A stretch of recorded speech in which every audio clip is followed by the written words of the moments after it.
अब तक आपने देखा कि टीएसपी कल्पना 22 लोगों के मर्डर के इन्वेस्टिगेशन में जंगल आई थी और पूरा पुलिस डिपार्टमेंट उन 22 लोगों के जिस्म के टुकड़े पूरे जंगल से बटोरने में लगा हुआ है।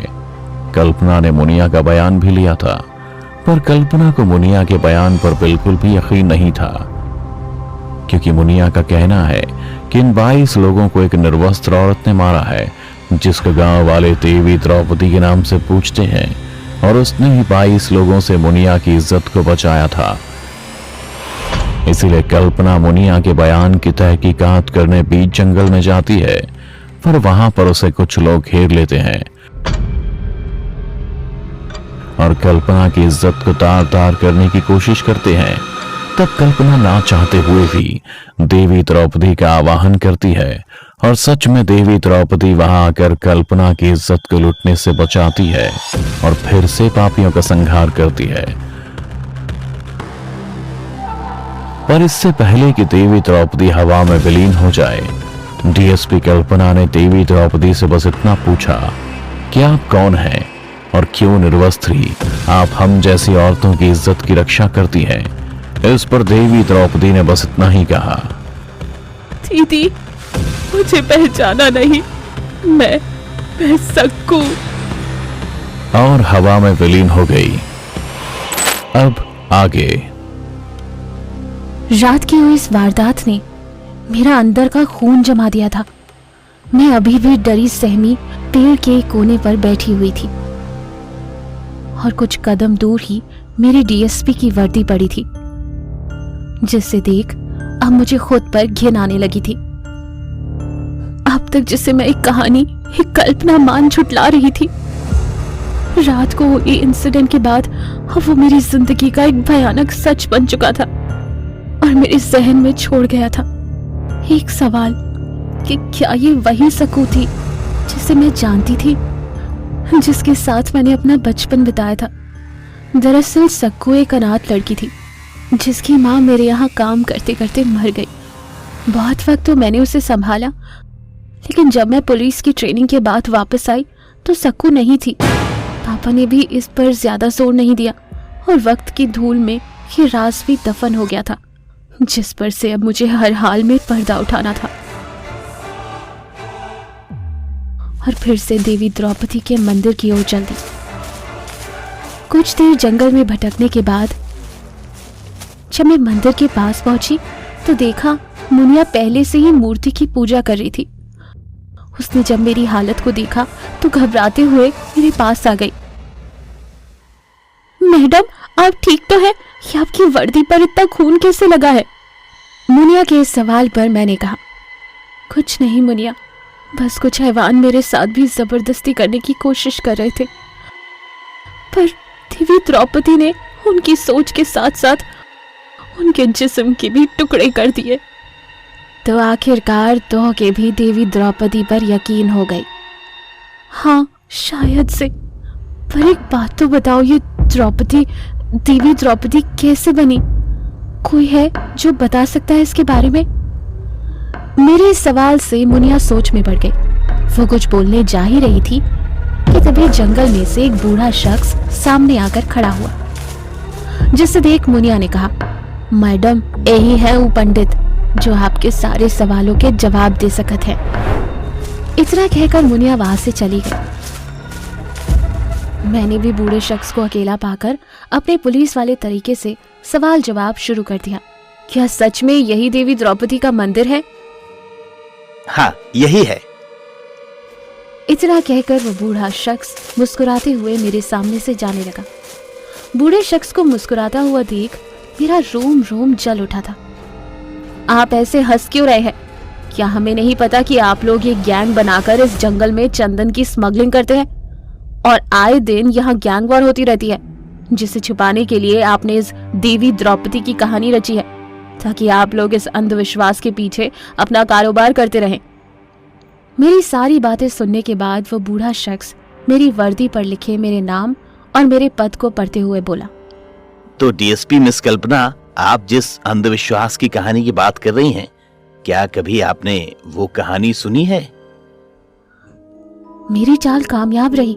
वो बूढ़ा शख्स अब खुद ही मुझे देवी द्रौपदी की कहानी बताने को तैयार था। आइए आपको एक कहानी सुनाता हूँ। इस जंगल में पहले बहुत सारे आदिवासी कबीले रहते थे। सबकी जरूरतें इस जंगल से ही पूरी होती थी। फिर एक दिन इस जंगल में बाहरी दुनिया के 2 खूंखार राक्षस घुस आए। वो दूसरी दुनिया के थे। आपको पता है उस राक्षस का नाम क्या था? नहीं पता? मैं बताता हूँ। एक नाम था लालच और दूसरे का नाम था हवस, जो इंसान का चोला पहन इस जंगल में आए थे। ये दोनों जानवर जंगल में उगे इस चंदन को पाने आए थे। हमें नहीं पता था कि इस तरह के जानवरों का शिकार कैसे करते हैं, क्योंकि ये धीरे धीरे सबको अपनी तरह का बना देता था। जानवरों का अत्याचार बहुत बढ़ गया था। हमारा ही खाते, हम ही मारते और हमारी बहू बेटियों की इज्जत के साथ खिलवाड़ करते। फिर एक दिन एक 15 साल की लड़की ने सब कुछ बदल के रख दिया। उसका नाम सक्कू था। वो जानवर जबरदस्ती उसे उठाकर जंगल ले गए उसका शोषण करने के लिए। उस रात पूरे जंगल में उसकी चीखें गूंजती रहीं। कोई है? कोई मुझे सुन रहा है? कोई तो मेरी मदद करो, मुझे दर्द हो रहा है। कोई है क्या? पर उसे बचाने कोई नहीं आया। नोचने और खसोटने के बाद जब सक्कू एक जिंदा लाश बन गई तो नशे में धुत बलवंत नाम के आदमी ने सक्कू को कपड़े पहनने को कहा, पर सक्कू ने कहकर मना कर दिया। मैं अब बिना कपड़ों की गांव वालों के सामने जाऊंगी।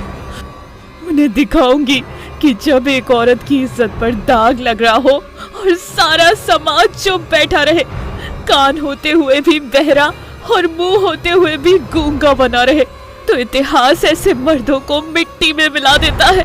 सक्कू की बात सुन नशे में धुत उस शख्स की मर्दानी जाग गई। उसने बिना कुछ सोचे समझे निर्वस्त्र सक्कू के टुकड़े कर डाले, पर मरने से पहले सक्कू ये कह गई कि उसके साथ जो हुआ वो अब किसी और लड़की के साथ नहीं होने देगी। तब से लेकर इस जंगल में किसी लड़की की चीखें नहीं गूंजी। हाँ तो डीएसपी मिस कल्पना, आप कह रही थी कि यहाँ चंदन की तस्करी होती है। हाँ होती है, पर जिन लाशों के टुकड़े आपका पुलिस डिपार्टमेंट पूरे जंगल से बटोरता फिर रहा है वो किसी गैंग वॉर में नहीं बल्कि सक्कू के हाथों मारे गए हैं। बूढ़े शख्स की बात सुन मैंने तुरंत उससे पूछा, सक्कू? अगर उस लड़की का नाम सक्कू था तो फिर ये गांव वाले उसे देवी द्रौपदी के नाम से क्यों पूछते हैं? वो इसलिए क्योंकि महाभारत में द्रौपदी की रक्षा के लिए खुद कृष्ण भगवान आए थे, पर सक्कू की मदद के लिए तो एक जानवर तक नहीं आया, बल्कि जिन्होंने सक्कू की चीखें भी सुनी थी वो भी बुज़दिल बन इतिहास के पन्नों में हमेशा हमेशा के लिए दाग बन गए। पर बेचारी सक्कू ने मरने के बाद भी हार नहीं मानी और निर्वस्त्र ही जंगल की लड़कियों को बर्बाद होने से बचाती रही। इसीलिए जंगल वालों ने सक्कू को द्रौपदी की उपाधि देकर उसे एक देवी का दर्जा दिया। सक्कू के द्रौपदी बनने की कहानी अब मैं जान चुकी थी, लेकिन क्या ये वही सक्कू थी जिसे मैं जानती थी? मेरे मन में अभी भी कई सवाल थे और ये सवाल मुझे बेचैन कर रहे थे। मुझे इस तरह बेचैन होता देख बूढ़े शख्स ने कहा, क्या हुआ डीएसपी कल्पना? अब आप किस सोच में पड़ गई? अभी भी आपका कोई सवाल रह गया है क्या? हाँ, आपकी एक मदद चाहिए मुझे। क्या आप किसी तरह सक्कू के घर वालों से मुझे मिलवा सकते हैं? कल्पना जी, सक्कू का तो इस दुनिया में कोई नहीं था।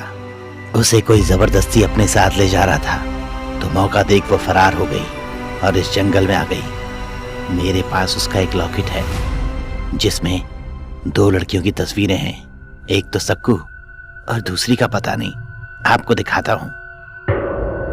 इतना कहकर उस पुजारी ने मुझे एक फोटो दिखाई जिसे देख मेरे पैरों तले जमीन खिसक गई।